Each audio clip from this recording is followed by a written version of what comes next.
Hey guys, and welcome back to my channel. And in today's video, we are going to start something new called as distributed systems. This is going to be a new set of all the videos from our previous NLP LLM AI focused video. But before diving into the concepts, I would like to bring your attention towards something. We have built this website. If you look at this web page, apart from the video tutorials on the YouTube, we are also providing written text and the courses in written form so that user can study in whatever format they prefer to. We are also having a newsletter page. We are going to give on the monthly basis some of the updates that is happening in the tech industry. If you go on the courses tab, you are going to see we are having text courses present also over here, and then you can go ahead and read everything. This way we are trying to build the maximum flexibility. A distributed system is basically a collection of nodes which are independent but coherent. So by nodes, I mean computing elements. These computing elements can be a machine, a PC, or the processor present in the machine, or the processes that are running on the machine. But we are going to consider nodes as machines throughout this series. Now these boxes are basically representing nodes. A distributed system consists of multiple nodes which are interacting with each other, and then they are serving the functionalities of the application to the user. But the user doesn't know. User thinks all this is just a single system. So whenever you are running an app on your mobile phone or you are doing something on your laptop, you are getting whatever you are searching for. But behind the scene, there are multiple systems or the multiple machines that is enabling you to access all these things very smoothly. So nodes interact with each other, but users see it as a single system. So let's understand this by an example and see why do we need distributed system. So let's say there is a user who is searching for sahipadai.cc on their browser. What happens? There is a request sent to a server, and then server sends a query to the database, and then it fetches the data back and then sends it back to the client, and then we get the page over here. A server is nothing but a set of programs sitting on a machine, which is basically enabling the data fetch and the data send back. Now let's say suddenly Sahi Padai becomes very famous, and then we have 1 lakh user moving towards it at a time. So handling this many of user will become very difficult for a single node. That's why we distribute it. We distribute the load among different machines or the different nodes, and then we try to handle the same thing. At the same time, we also make replicas of the database. These replicas are exactly the same copy of the data that is present in any one of them, such that this enables us during the time of failure of any one of the database. If one of the database fails and let's say we lose the data from this, we are having the alternative backup so that we can keep the system up and running. So by this example, I think there would be some kind of hint that why do we need a distributed system? Basically, we avoid single point of failure. If we only have a single node and that node fails, our system will go down. But we need to serve it to the many thousand number of the users that are using our website. That's why we use the distributed system to handle large traffic.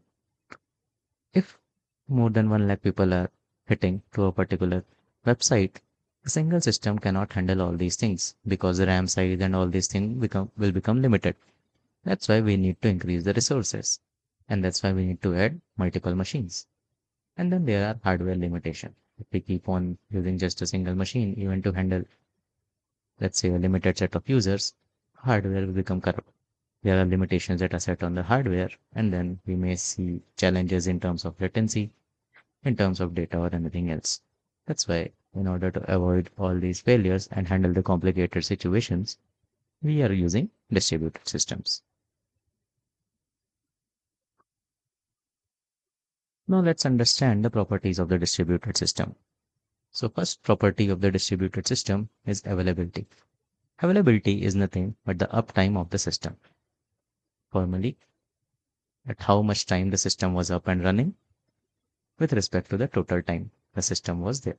So for 365 days, if we say that 99% availability of the system is there, that means around 361 days the system was up and 4 days the system was off. If we say it as 90%, that means around 36.5 days it was off. If we say 99.999 percentage, that means 5.26 minutes off over the period of 365 days. So let's take an example of Amazon.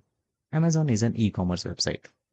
If they say if they say that their system is up for 99.999 percentage of the time, that means over the period of 365 days or over the year, only 5.256 minutes they were up.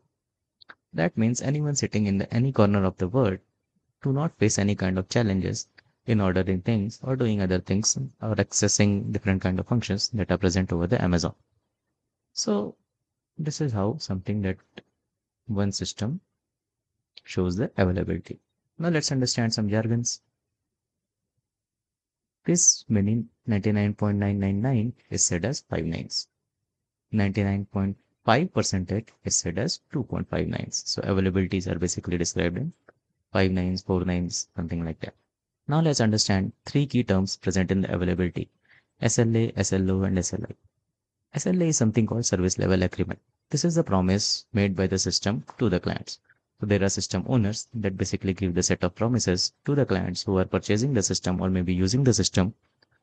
And then they say that these are the promises that our system makes. Maybe it is a 5-9 promise or maybe latency of 20 milliseconds. These are called SLAs.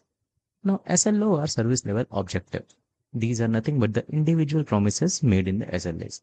So SLAs are the set of promises and SLOs are the individual promises present in the SLAs. Now, what are SLI? SLI are service level indicators. This is the actual performance of the system. So let's say someone says our performance is 4 nines, but it actually is 2.5 nines. That means this is the SLI and this was the SLO that was present. Let's move to reliability. Reliability is a property that states that a distributed system can operate correctly during the failure time also.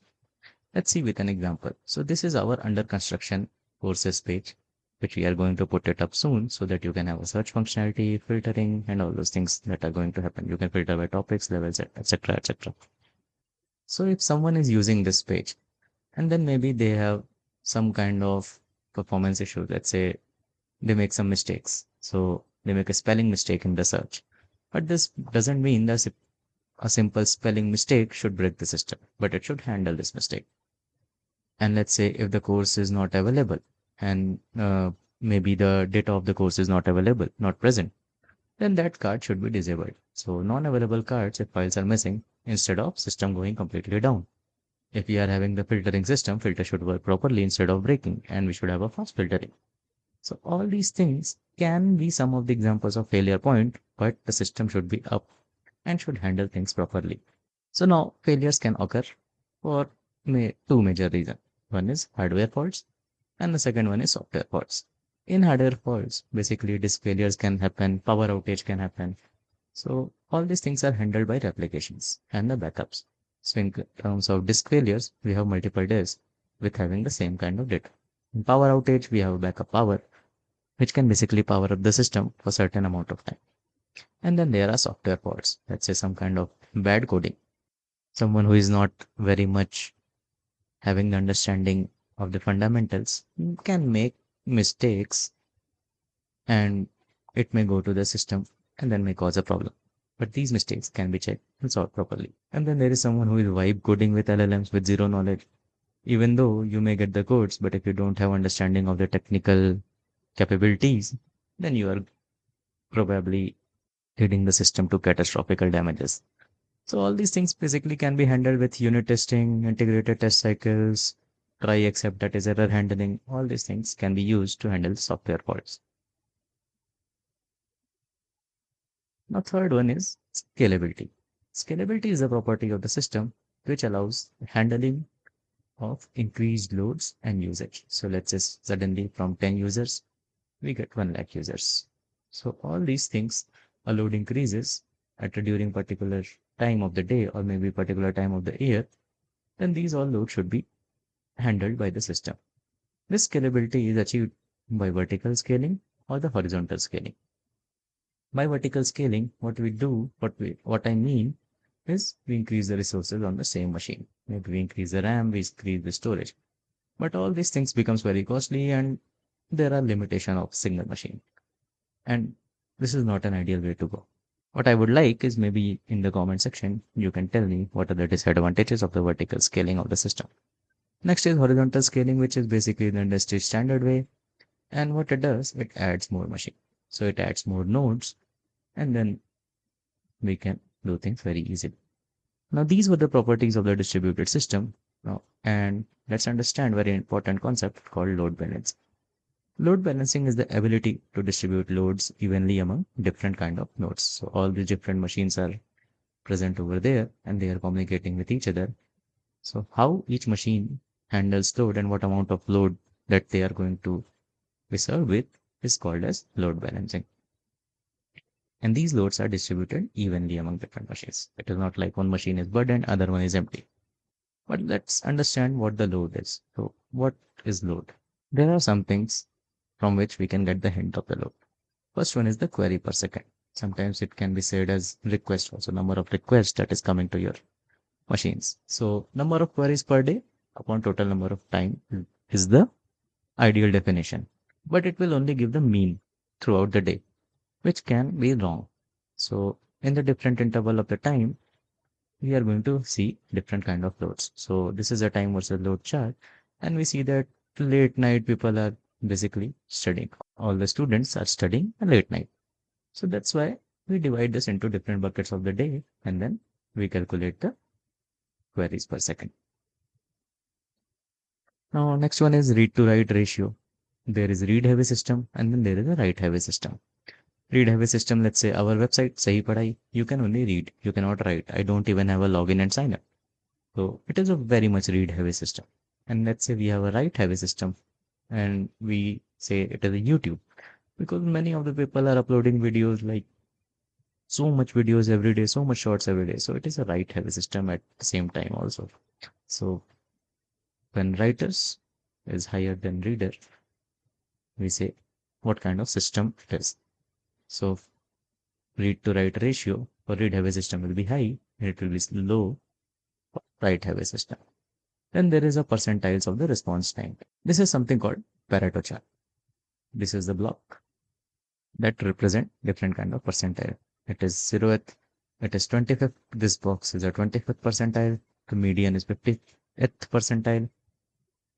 And then we have 75th percentile. And then finally we have 99th percentile.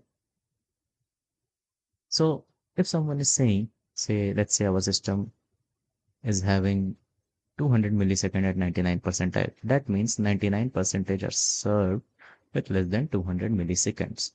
That means even during the loading time, we should have latency very low. So 200 millisecond is something which we can expect most of the time. So all these things can be the factors which would allow the load balancer to balance the load evenly. Let's understand what is the role of load balancer. So let's say there are so many users, all are sitting on the PC and they are going to this courses page, this our new courses page. So there is a public internet from which all the loads are coming and it is going to the load balancer. What load balancer is doing, it is dividing the load, all the requests into different nodes. So each node, let's say, has a capability to handle the 20 requests at a time. So 20, 20, 20, and then this one is 15. So all these requests are divided among each nodes evenly. Then these nodes get data from the databases and then they return back. So all these things are happening with the help of load balancer. What we can see, the load balancer, if we have only single one, we can become single point of failure. So in order to avoid that, what we do, we replicate the load balancer. And then we propagate all the IP to the DNS. And then these IPs are exposed to the internet or the client. And then client can choose which IP to pass our request to. If one is down, it can choose the other one. So load balancer, single point of failure can also basically be avoided. These red lines, what they are indicating is the load balancer status check of the servers. Load balancer, let's say at every 1 minute or let's say at every 30 seconds, will check the status of the node, whether they are up or down. If the node is up, that means the load balancer doesn't have to send a request to that particular node and need to find a solution of that. So this red line is basically checking the status of the node. even when the requests are coming or not. Now, what are the things that basically load balancer needs to do? It should do the status check of the nodes. It should trigger initiation of the new nodes in case these nodes are not enough. It should have the ability to spin up the new nodes in case of failure. Let's say one of the node got failed, and then should have the ability to spin up a new node. And then it should also have the ability to don't push requests on the unhealthy nodes. That's where the status check comes in. So how these things, what algorithms basically load balancer are using? Very famous one is hashing. So first two are something where we see the data. These things are not based on the data, but on the network. So what happens in this thing, hashing? Let's say we have some kind of session ID or maybe user ID, something we have. So what hashing does, it converts it into some kind of number, and then we take the model of the number of nodes, and then it will go to which nodes it should be going through. So some number divided by 5 may return a remainder of 3. That means it should pass to third node. Routing with the endpoints. Let's say we have a newsletter and we have a courses. These two are separate endpoints. Newsletters may be passed to separate set of nodes, and the courses would be passed to separate set of nodes. So all this will happen with the help of load balancer. Now when we have network, we have round robin. So each node gets a chance. So first one and the second one will come, and then third one will come, and the cycle will repeat. Least pending request. So it will check which of the nodes are having the least request, and it will pass the new upcoming request to that node. Least loaded. So it checks which node basically has the lowest number of the request passing through. That means we can route up incoming request to that particular node. Then there is a random routing. So it will calculate a probability of the request going through a particular node, and then based on the probability, highest probability, it will route the request to that particular node. So this was the introductory lecture. I hope you all guys enjoyed it. Please like, share, and subscribe. Happy learning.